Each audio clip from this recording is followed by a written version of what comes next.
So what advice do you have for us as physicians and clinicians as we care for testis cancer patients?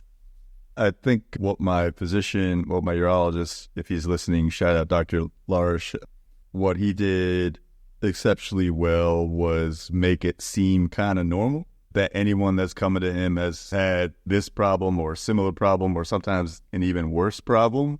And I think that was one thing he did exceptionally well, where it's just like, yeah, this is par for the course for a lot of people.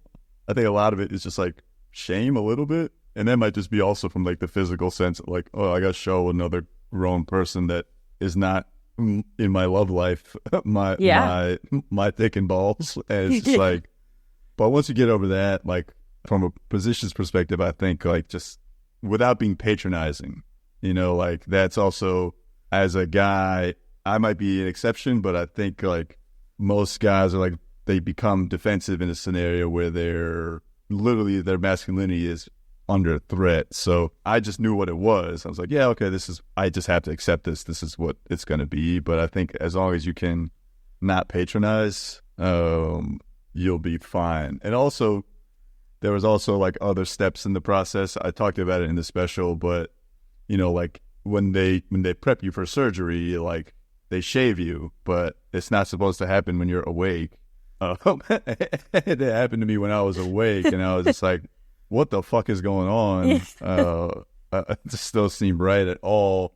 So I think like probably just a slight miscommunication there. So I think it's just like clearly delineating the steps. And that wasn't on him. That wasn't on my urologist. That was on the hospital staff, I think, the non-MD people that were involved in the other steps of it all. And I think they just miscommunicated when something was supposed to happen, because I think there's a nursing shortage, and that the cath lab nurse had come to shave me and they thought they do it when you're awake, because in the cath lab the patients are awake. So yeah.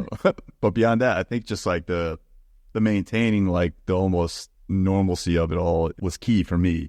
Like the energy that the physician puts out is the same energy that the patient might have, and like definitely like the people surrounding the patient. Luckily, like he was bedside manner 10 on 10, and that just meant like making it seem like this is all kind of standard. I was in good hands, like just making sure that I didn't let the anxiety of what could happen take over, like has it spread, like none of that was in my thought process, because the doctor was so calm and composed about it all.